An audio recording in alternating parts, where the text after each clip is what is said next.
बोलो ये गणेश भगवान की जय। आश्विन कृष्ण गणेश चतुर्थी व्रत कथा। श्री कृष्ण तथा बाणासुर की कथा। युधिष्ठिर ने पूछा है कि हे कृष्ण जी, ऐसा सुनने में आया है कि आश्विन कृष्ण चतुर्थी को संकटा चतुर्थी कहते हैं। इस संकटा चतुर्थी को किस प्रकार गणेश जी की पूजा करनी चाहिए, मुझे विस्तार पूर्वक बताने की कृपा करें। श्री कृष्ण जी ने कहा कि पुराने समय में पार्वती जी ने भी यही प्रश्न गणेश जी से किया था कि हे देव, क्वार मास में यानी आश्विन मास में गणेश जी की पूजा का क्या विधान है और उसका क्या फल होता है, मेरी यह जानने की इच्छा है। इस पर गणेश जी हंसते हुए कहा कि हे माता, सिद्धि को प्राप्त करने की इच्छा रखने वाला व्यक्ति आश्विन मास में कृष्ण नामक गणेश जी की आराधना पूर्व कही गई विधि के अनुसार करें। इस दिन भोजन ग्रहण न करें। क्रोध, झूठा दिखावा, लोभ आदि को छोड़कर गणेश जी के स्वरूप का हृदय में ध्यान करते हुए पूजन करें। इस दिन हल्दी और दूब का हवन करने से 7 द्वीपों वाली पृथ्वी का राज्य प्राप्त हो जाता है।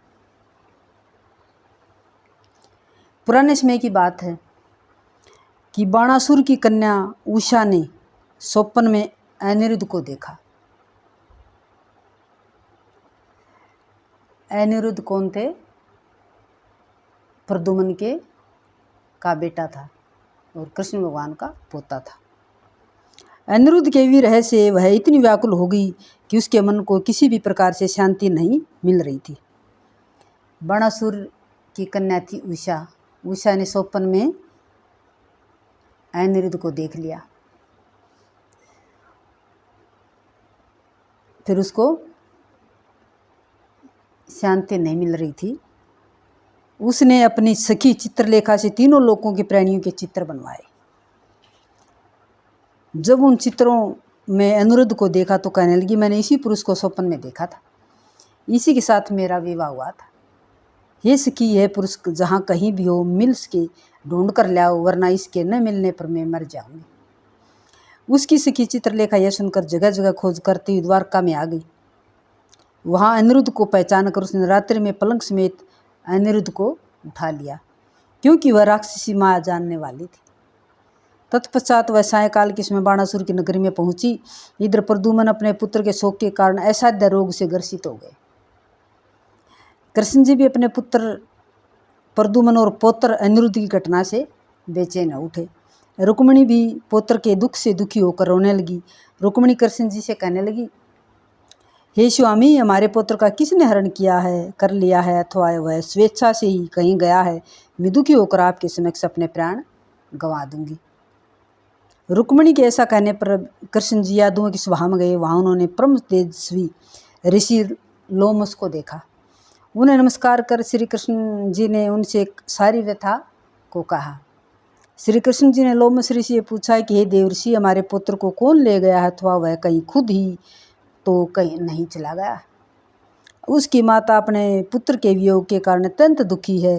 कृष्ण जी से ऐसा सुनकर लोमस ऋषि ने कहा कि हे वासुदेव, बाणासुर की कन्या उषा की सखी चित्रलेखा ने अपने पुत्र का हरण, आपके पुत्र का हरण किया है और उसको बाणासुर के महल में छिपा रखा है, ऐसा नारद जी ने बताया है। आप आश्विन मास की कृष्ण चतुर्थी संकटा का व्रत कीजिए। इसका व्रत करने से आपका पुत्र अवश्य ही उपस्थित हो जाएगा। श्री कृष्ण जी ने लोमस मुनि द्वारा बताए गए व्रत को किया। हे देवी, इस व्रत के प्रभाव के कारण कृष्ण जी ने बाणासुर को युद्ध में हरा दिया और हालांकि उस घोर युद्ध में मेरे पिता शिव जी ने बाणासुर की बहुत रक्षा की, फिर भी वह विजय नहीं उसका। कृष्ण जी ने क्रोधवश उसकी 1000 भुजाओं को काट डाला। श्री गणपति जी को खुश करने हेतु और सभी सारी बाधाओं को निवारण करने के लिए इस व्रत के समान कोई और व्रत नहीं है। श्री कृष्ण जी ने कहा है कि हे राजन, समस्त कष्टों को नाश करने के लिए इस व्रत को अवश्य ही करना चाहिए। इस व्रत को करने से आपकी शत्रुओं पर विजय होगी और आप राज्य के अधिकारी होंगे। इस व्रत के फल का वर्णन धुरंधर विद्वान नहीं कर सकते। हे युधिष्ठिर, मैंने इसका सौम्य ज्ञान किया है, यह मेरा सत्य वचन है। बोलो गणेश चतुर्थी की जय। राधे राधे सब भाई बहनों को। ज़रूर सुने, बहुत पुण्य मिलेगा ये कथा सुनने से।